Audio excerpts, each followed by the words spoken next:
So, hi Mr. Morris, nice Hello. having you here. So, you're a delivery director at REWE Digital. What are your key responsibilities and goals? I suppose it's a little bit obvious to say deliver stuff. In fact, whilst that's my corporate title, a little history there, I've had several different roles in IT. Despite that, I'm now in my first and forever love, head of engineering. As such, I'm accountable for the care and career of the software engineers, the quality of what we do and the improvement of our environment, meaning the whole of the engineering ecosystem. And the Bulgarian office of the company was established in 2017. What has the team accomplished in the past 2 years? And what are the company's short-term and long-term goals? Okay, that's an excellent question, and the answer is a lot. And firstly, we should start with our office, which we're rightly proud of. Everyone, I don't mean just the furniture and the pool table. The office is built around the people themselves. They make the office a very positive environment, a forward-looking and surprisingly informal place to be. Everyone speaks their mind here, and you can feel the culture as you walk in the door. But on a more practical point, last year we were very proud to implement and announce the first high-tech food fulfillment centre in Germany. Its one and only task is delivering groceries sold through our online platform to our customers around Cologne faster and more efficiently. The first of its kind in continental Europe, outstanding and with 17,000 square metres. It's really impressive. Most of the software was written in-house, and our Bulgarian teams were responsible for a large part of that work. This was a massive undertaking of over 15 parallel teams, all working using agile delivery methods at scale across multiple geographical locations and in parallel. Without that approach, we would have been much slower. The secret was the ownership and the responsibility was close to the teams, not in a centralised planning regime. We work as product and not project teams here.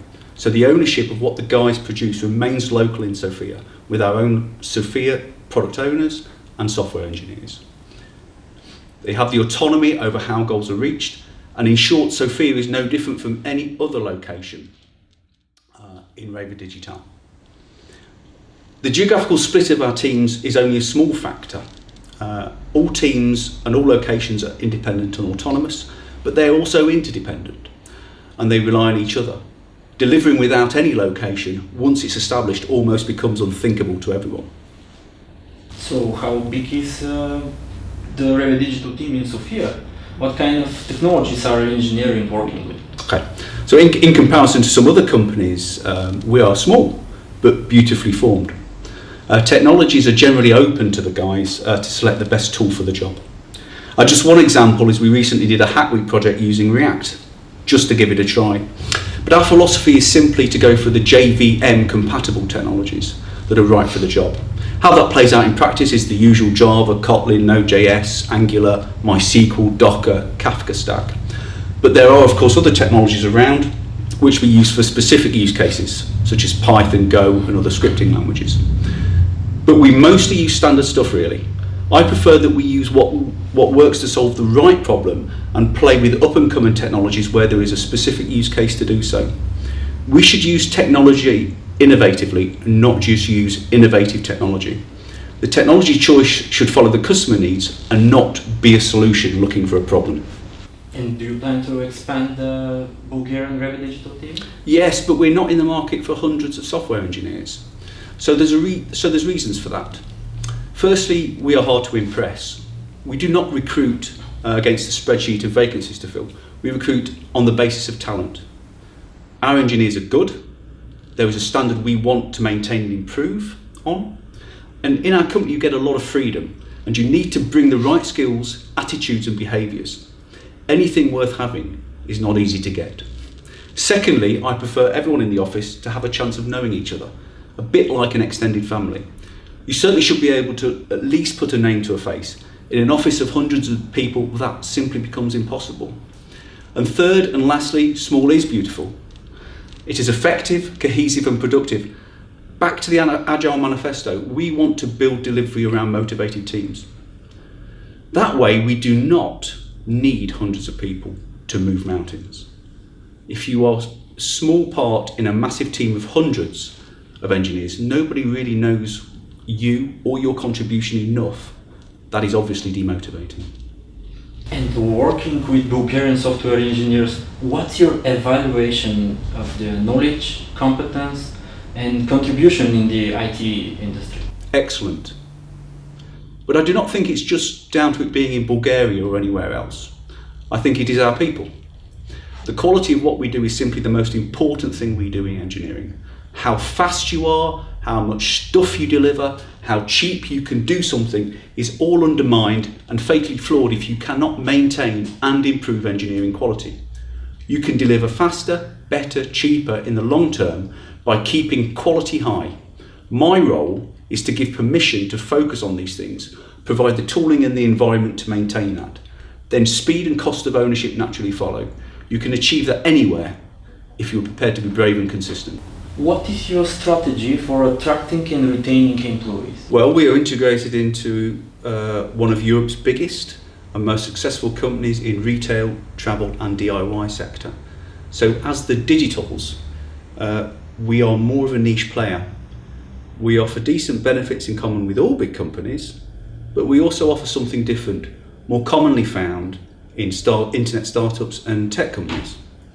If you become part of our team, that means you have already reached or can reach, with the right guidance, a level of quality and maturity.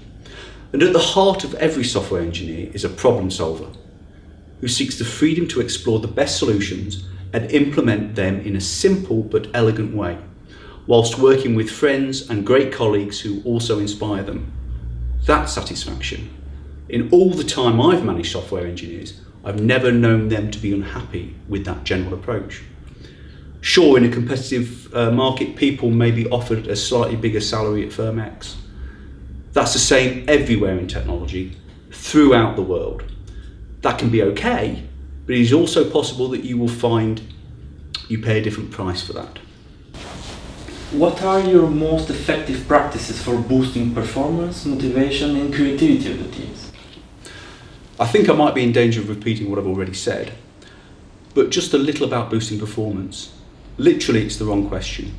We don't stand behind people with a really big stick. The better question is, what do we do to prevent us losing performance?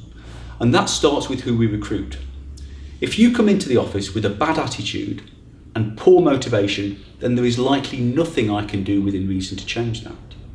However, if you have a good attitude and are already motivated, then you are already motivated, full stop. I bring you in, get you the right team with the right challenges, and make sure there is a system of care in place for you. Basically, I look at my job in the reverse sense that the question is asked. My job is to stop the factors that could demotivate you from demotivating you. What did you learn from your work with the Bulgarian IT team? Well, first and foremost, our guys are wonderful people. All the team are caring, funny and dedicated. Of course, they are also great technologists. But on the lighter side of life, 1, that bad tasting milk drink. 2, those very calorific pastries which we have every Thursday. And 3, Bulgarian idioms. But with all that work, I'm now carrying 2 watermelons under one arm, so I should stop. And the final question for the future, when and where should we expect the next REWE Digital? Now that would be telling.